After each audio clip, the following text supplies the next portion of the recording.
You don't do that to me. Masyado raw ambisyosa si Leni Robredo. At dahil solid ang suporta nyo sa Di Umano TV, narito na ang pinaka-inaabangan nyong Most Awkward Moments in Philippine Television, Part 4. Taong 2018 nang makuhaan sa video ang pagbigay ng footbridge na ito na nagsisilbing daan papunta sa isang housing project sa Zamboanga City para sa mga residenteng apektado noon ng Zamboanga Siege.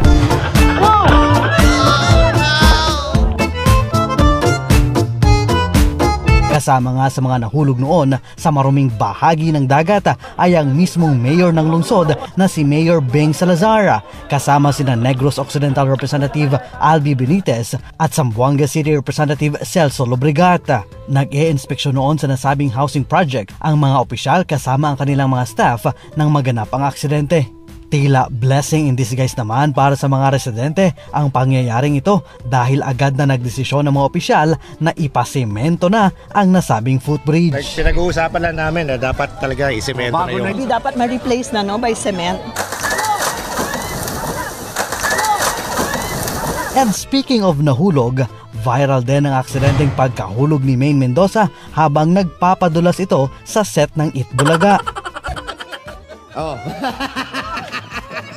Ba't ba nagpapadulas ka? At sino naman ang makakalimot ng mahulog din sa maruming ilog si Jose Manalo sa kalagitnaan ng kanilang segment na Sugod Bahay sa kaparehong noontime show.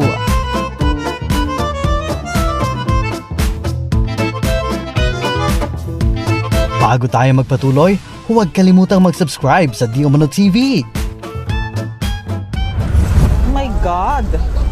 Hindi clean up ba yan? Natatandaan niyo pa ba ang viral na clean up drive ng dating alkalde ng Maynila na si Mayor Joseph Estrada? Imbis kasi na tumulong na maglinis sa Manila Bay, nagtapon pa ito ng basura na kanya namang pupulutin ulit habang siya ay kinukunan ng larawan ng mga miyembro ng media na kanyang inimbitahan.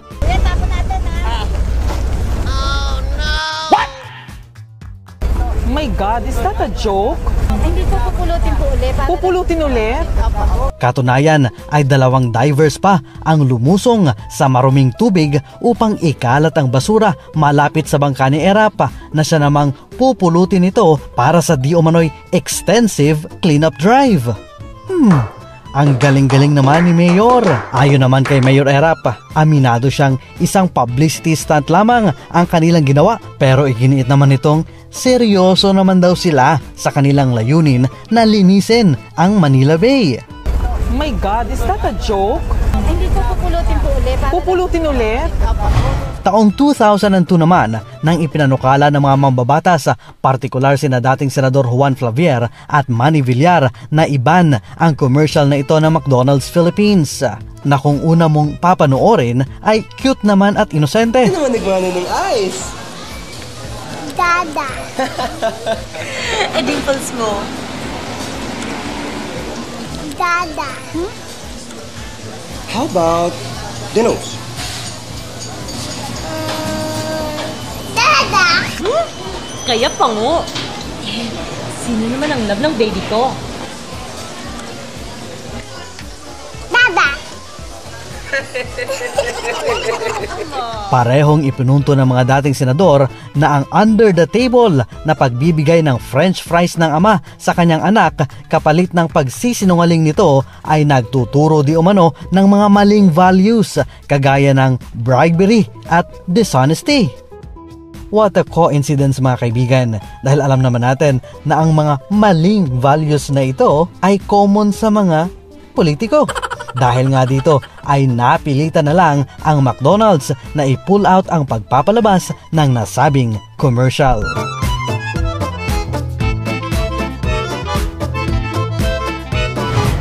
Pasok rin sa ating listahan ang ilan sa mga awkward interviews ng veteranong broadcaster na si Mike Enriquez. Una na nga dyan ang tila sarkastikong pagtatanong noon ni Mike kay Vice President Leni Robredo sa kanyang programa sa DZBB hinggil sa pagiging ambisyosa di umano nito. Ma'am, isa po sa mga paratang sa inyo ng mga katunggali nyo sa politika, masyado raw kayo ambisyosa?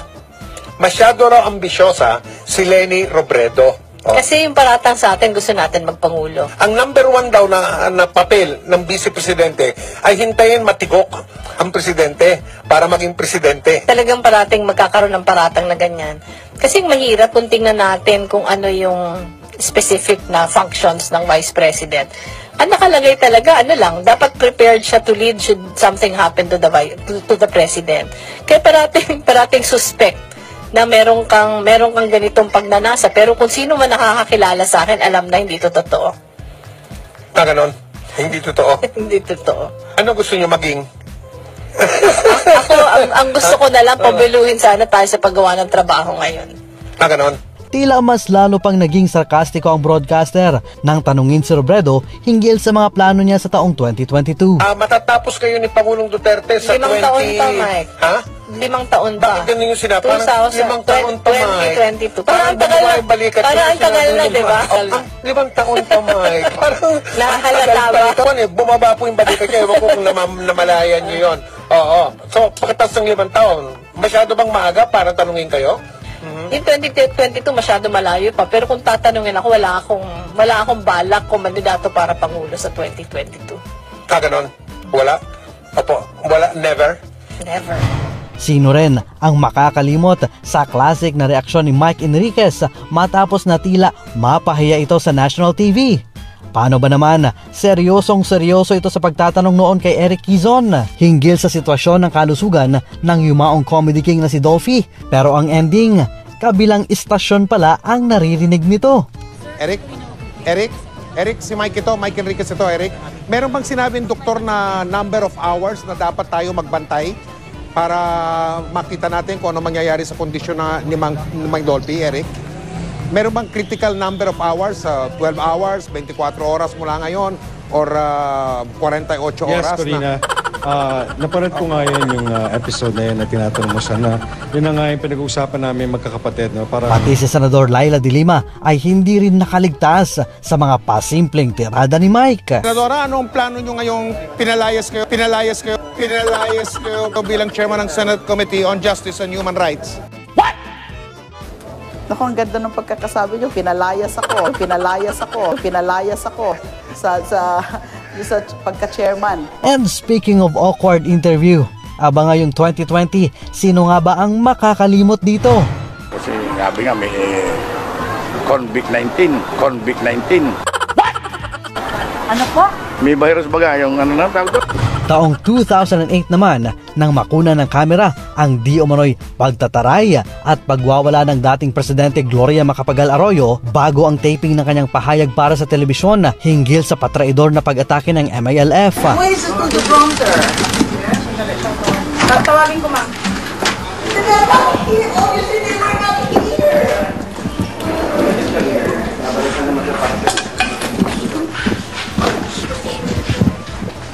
At ang dahilan daw ng kanyang pagwawala ay ang pagkabagot nito sa kanyang mga staff dahil hindi pa nakahanda ang mga gamit na kailangan para sa kanyang biglaang press statement.